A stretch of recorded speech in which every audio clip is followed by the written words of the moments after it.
It was supposed to be just a normal evening. Nothing out of the ordinary, you know? Peter had been acting distant all day, but I chalked it up to the stress of our wedding planning. After all, we were getting married in less than a week, and it's only natural for people to feel the weight of such an important event. But that evening, as I walked past the living room, I caught a glimpse of Peter talking to his friends. I had been half listening to their conversation, figuring it was just one of those guys' talks, when suddenly, something caught my ear. I didn't mean to eavesdrop, honestly, but there it was, his voice cutting through the silence. "Yeah, she's sweet and all," Peter said, "but I'm only marrying her for her family's money. Once we're married, I'll take over her father's business." His words hung in the air like poison, each syllable like a sharp blade twisting in my gut. I could feel my heart freeze in place, the room spinning, as if I were caught in a vortex of disbelief. The shock paralyzed me, and for a moment, I wondered if I had misheard him. But no, his words were clear, cold, and cruel. The worst part, he wasn't even trying to hide it. It was all laid out in the open, like some kind of business transaction. I felt a strange rush of heat in my chest. Anger, sadness, betrayal, all tangled together. But the strangest part of all? I didn't cry. I didn't scream. I didn't even make a sound. Instead, I stood there completely frozen, my thoughts racing faster than I could process them. How had I not seen it before? How had I been so blind? All the signs were there, but I had been too caught up in the illusion of love to notice. As I slowly retreated, the words kept echoing in my head, each repetition like a stab to my heart. Was this really happening? Was Peter, the man I had planned to spend the rest of my life with, using me for my family's wealth? Was everything about our relationship just a facade? The idea that everything I'd believed in could be a lie felt like a tidal wave. And for the first time in a long while, I didn't know what to do. The trust one had placed in him, the faith that he was the one who understood me better than anyone else. What was all of that worth now? Absolutely nothing. I could hear Peter's laughter and the low murmur of his friends, but I couldn't focus on anything but the heaviness in my chest. That moment, that single horrifying moment, had ripped apart everything I thought I knew. Peter wasn't the man I thought he was. He wasn't my partner, my confidant, or my future. He was just a man using me, using my family's business, as a stepping stone to something bigger. The realization hit me like a slap in the face.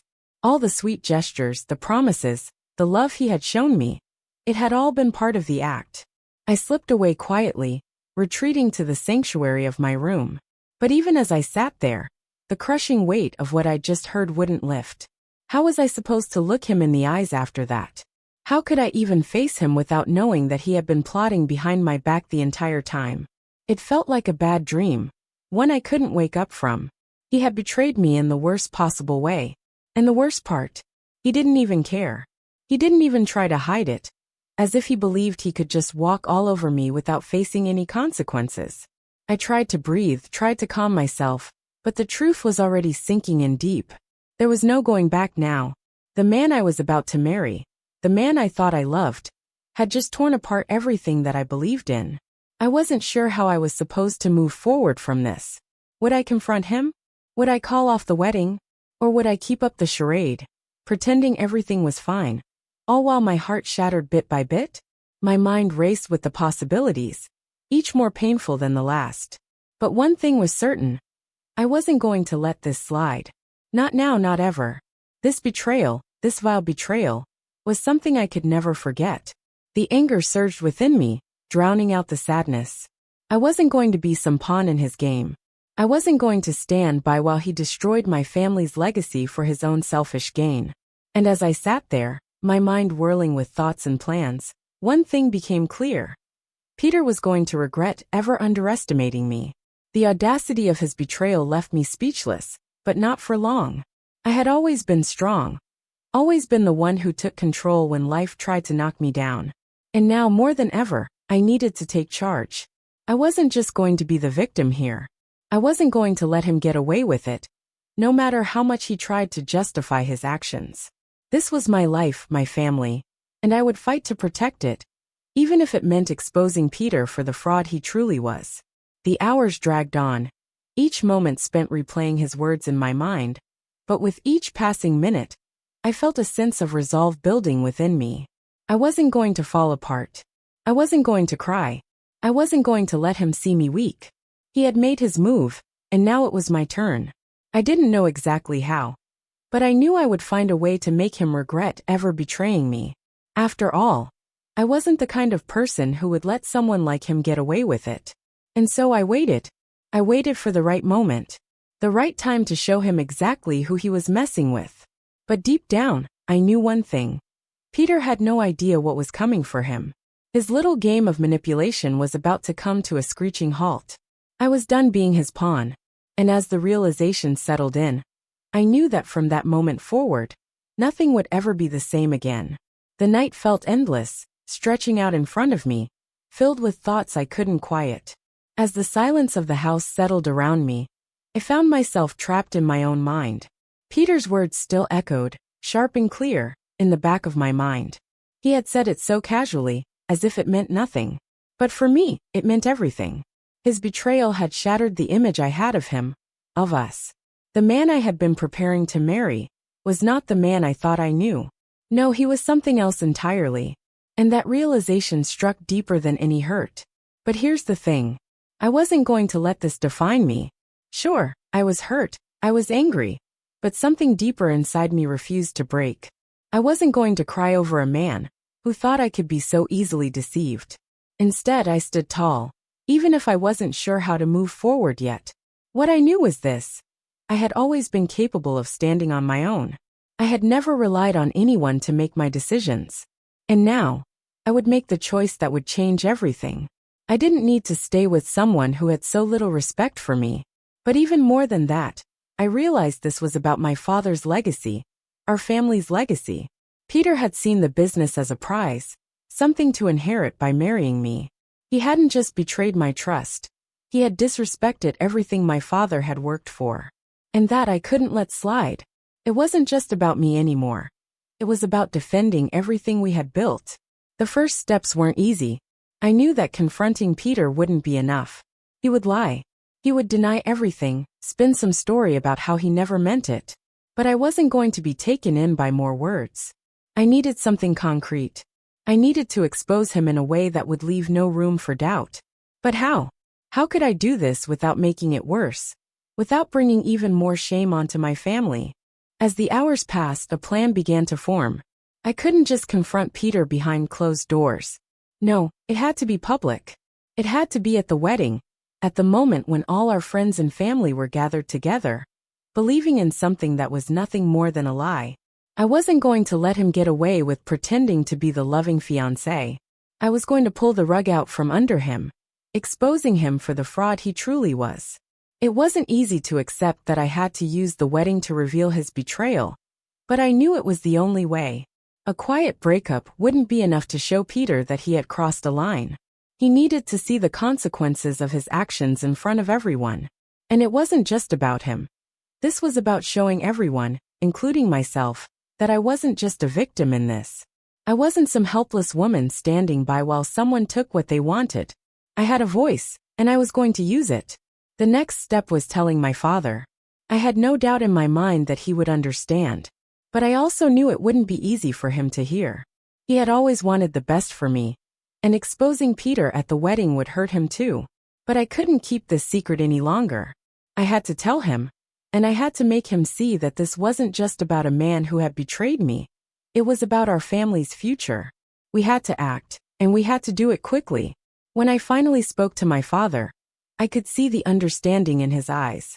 He was disappointed, yes, but there was no question in his mind that this was the right thing to do. He had raised me to be strong, to fight for what was mine, and now more than ever, I knew that this was the time to stand firm. We would expose Peter, not with rage but with the truth.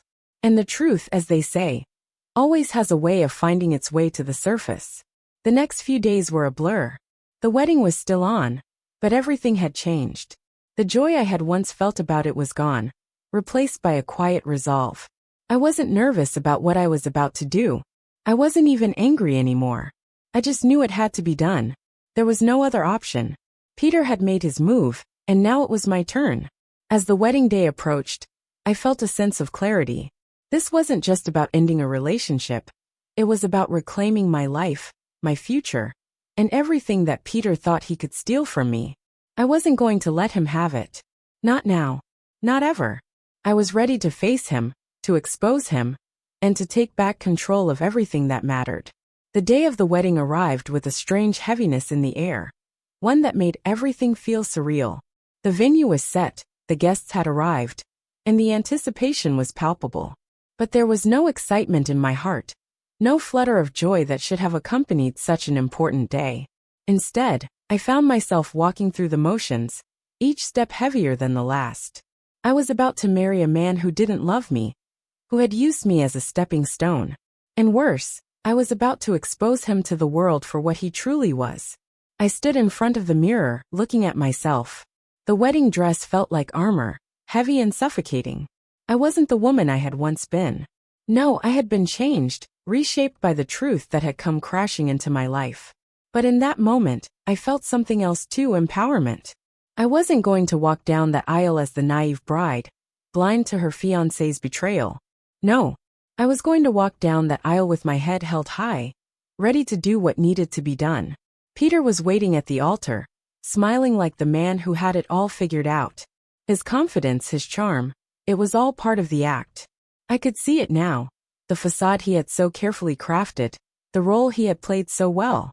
But today, that act would come crashing down. He thought he had control, but he had no idea what was about to unfold. The moment I stepped into that room, I knew I was no longer just the bride. I was the one in control.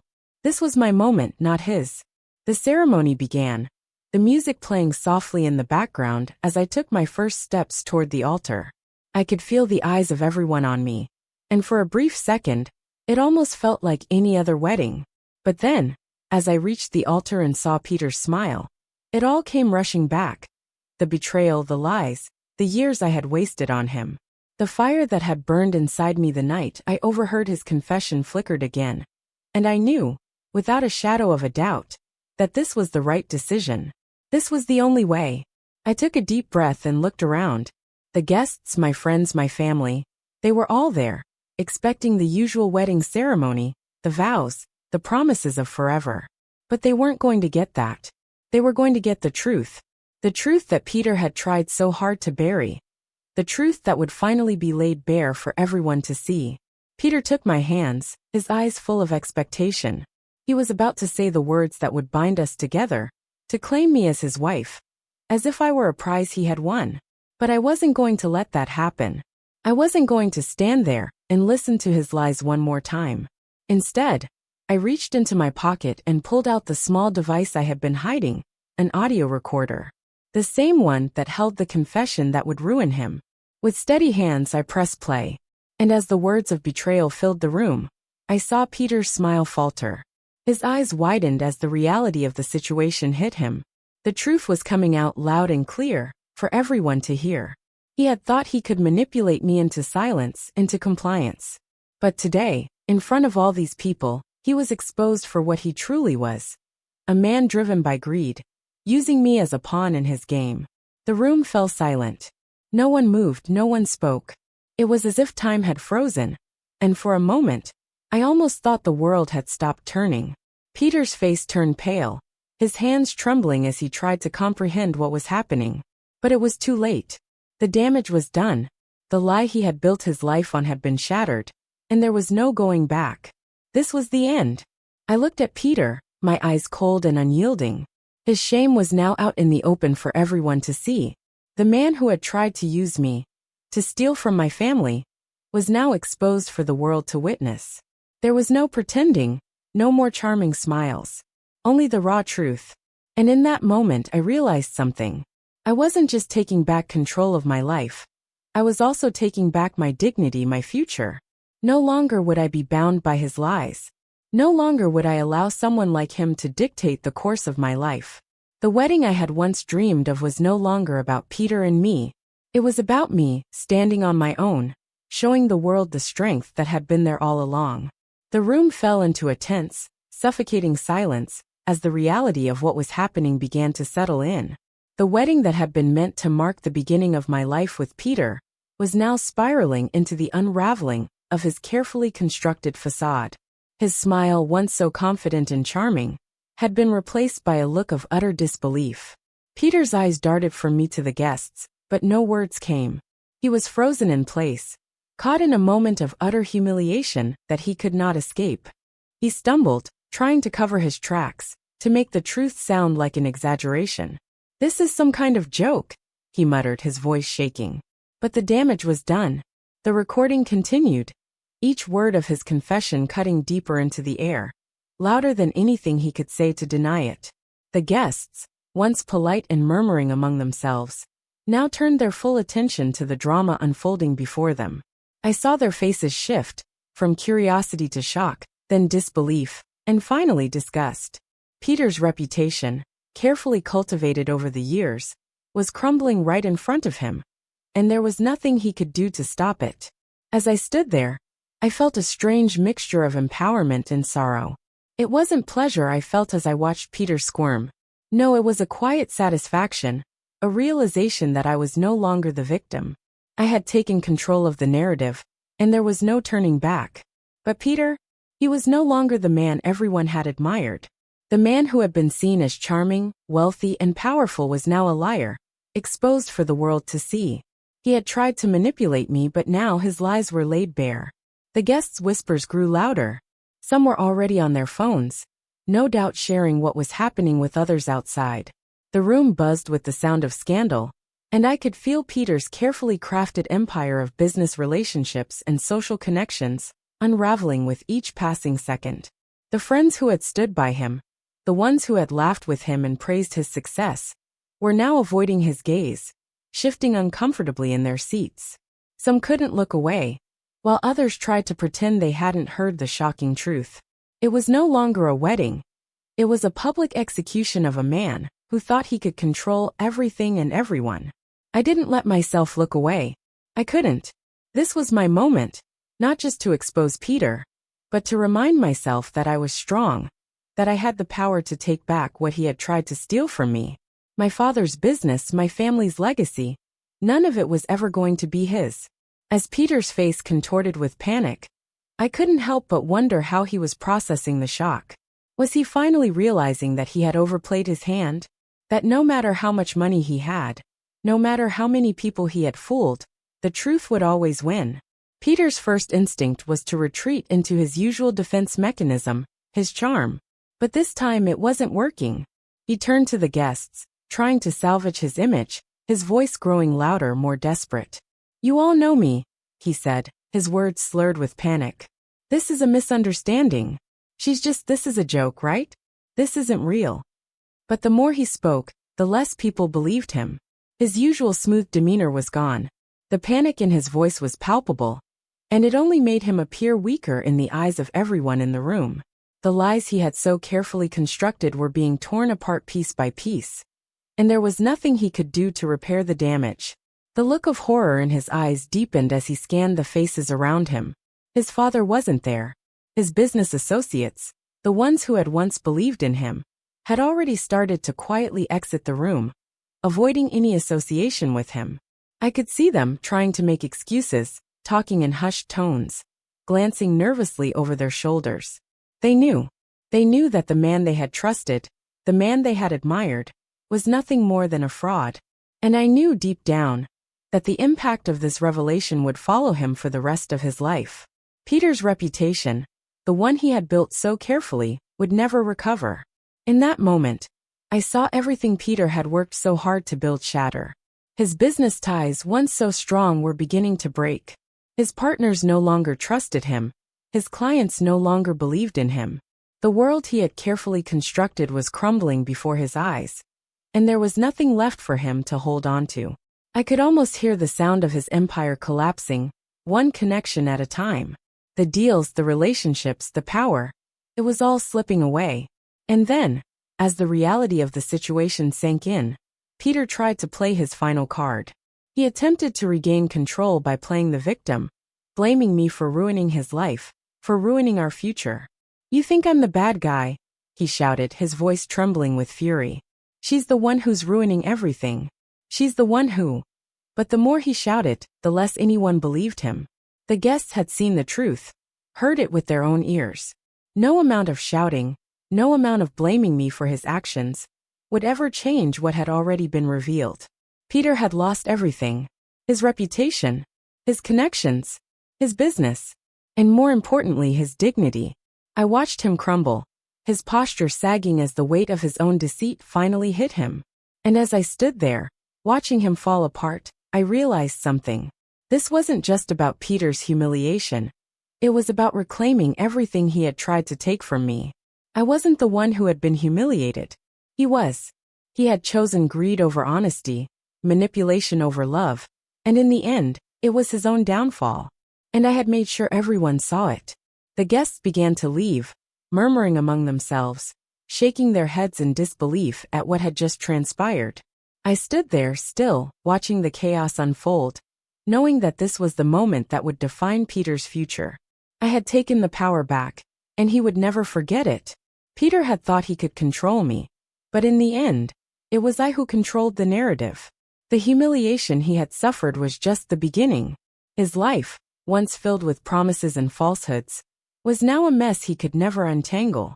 And as I walked away from that wedding, I couldn't help but feel a sense of peace, knowing that I had finally taken control of my own story. Peter had never been one to admit defeat, and I knew it wouldn't take long for him to try to spin the situation in his favor. The following days were filled with silence from him, but I could feel the storm brewing. He wasn't going to let me go without putting up a fight.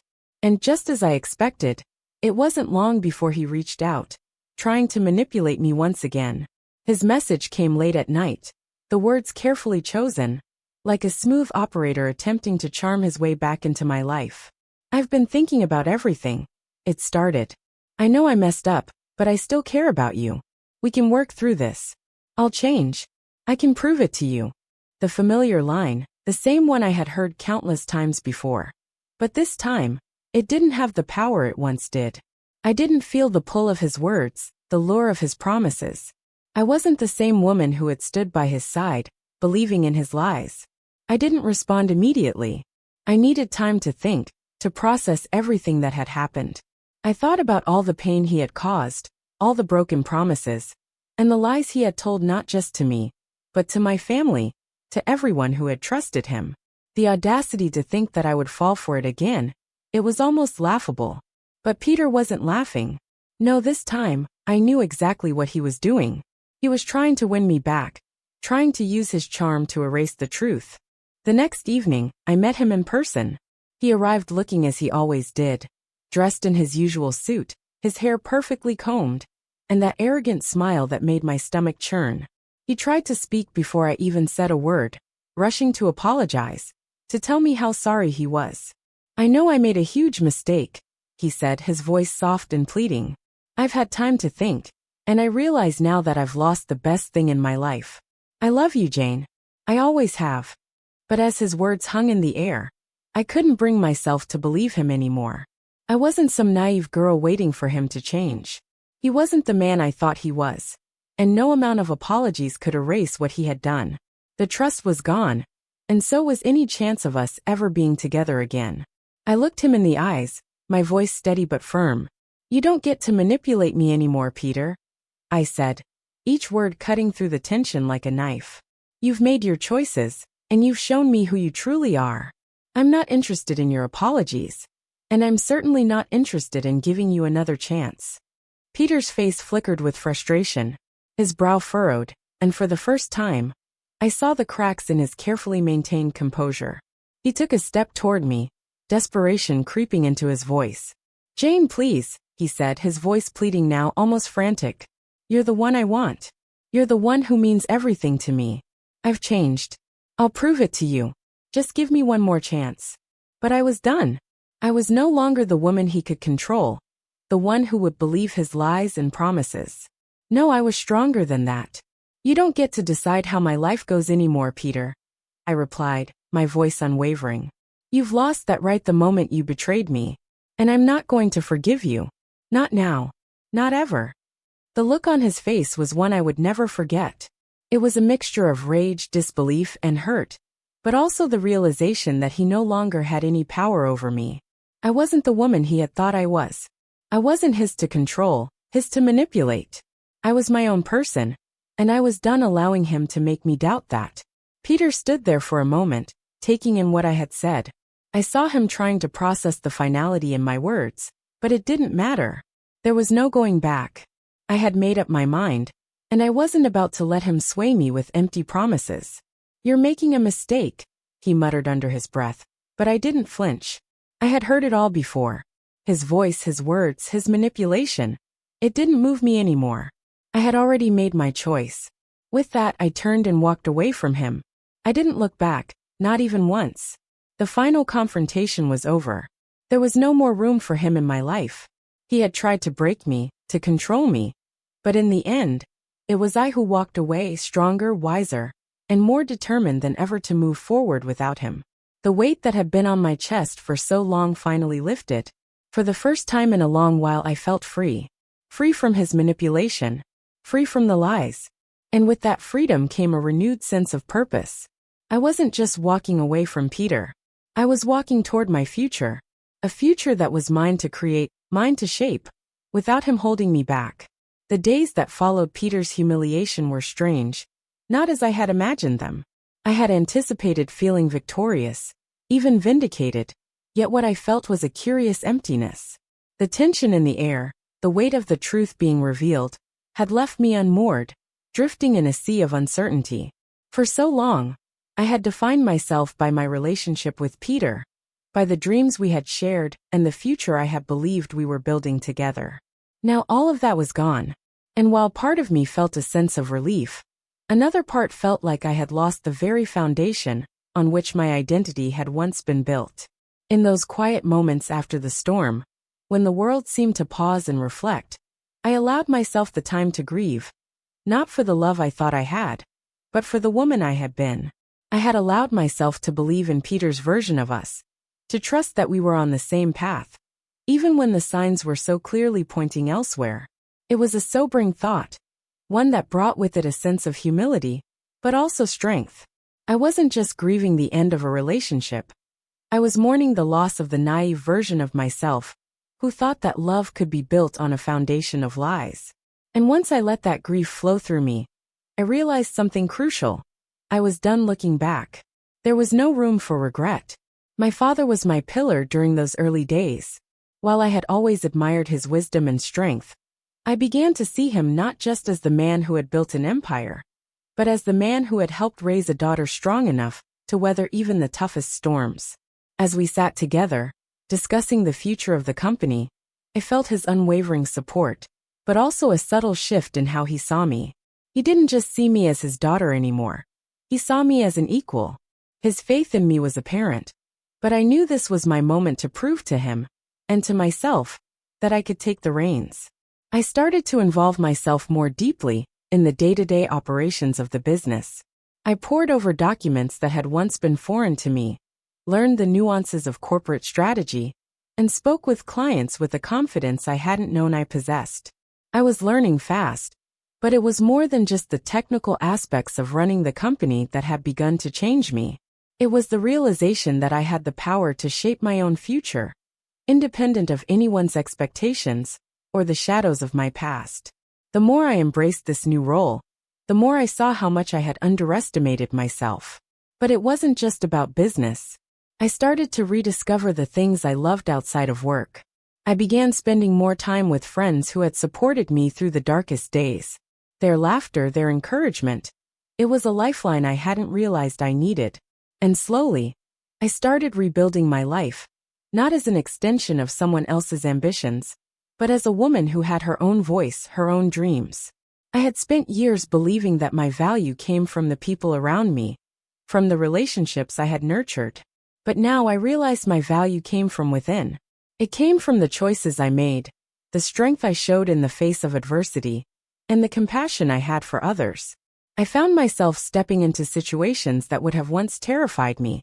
Negotiations, public speaking, making decisions that affected not only my future, but the future of my employees, my father's legacy. And with each success, no matter how small, I felt my confidence grow. There were still moments when I doubted myself, when the weight of the past pressed down on me, but they were fewer and fewer. Every challenge I overcame became a building block, a reminder that I was stronger than I had ever realized. One afternoon, I found myself sitting in my father's office, looking out over the city. The sun was setting, casting a golden light over the skyline. I had taken over several aspects of the business by now, but that day, I felt a shift. It wasn't just about running the company. It was about redefining what success meant to me. Success wasn't just about profit margins or expanding the brand. It was about building something that was true to who I was, something that reflected the strength and integrity I had found within myself. And then, something happened that I hadn't expected. One of the board members, someone who had always looked at me with skepticism, pulled me aside after a meeting. He hesitated before speaking, but then said something that stopped me in my tracks. "You've grown into something extraordinary, Jane. I see it now." The compliment, though simple, hit me with a wave of emotion. For so long, I had wondered if I was capable of being more than just Peter's fiancé, or the daughter of a powerful man. Now in this moment, I realized that I was capable of far more. I had become the leader I needed to be, not just for the company but for myself. But the most profound change came not from external validation, but from within. I no longer sought approval from anyone. I was no longer the woman who needed validation from a partner or family to feel worthy. I had built a life where my worth was self-defined. I had learned that happiness and fulfillment didn't come from external sources. They came from being true to myself, from embracing my own strengths and flaws, from understanding that I was enough, just as I was. The days turned into weeks, and the weeks into months. My company flourished under my leadership, and the clients I worked with began to see the transformation, not just in the company, but in me. The new Jane wasn't someone who was afraid of failure or hesitant to take risks. She was someone who welcomed challenges, who understood that the road to success wasn't linear, but curved with obstacles that made the journey worthwhile. And as I stood at the helm of my father's legacy, I realized that I had become not just the woman I needed to be, but the woman I had always been meant to be. I wasn't living in anyone's shadow anymore. I was creating my own path, one decision at a time. The journey I had started that fateful day, when I first learned of Peter's betrayal, had led me to this moment. It had led me to a place of peace, of strength, and of purpose. I wasn't just surviving anymore, I was thriving. And in the end, that was the sweetest victory of all.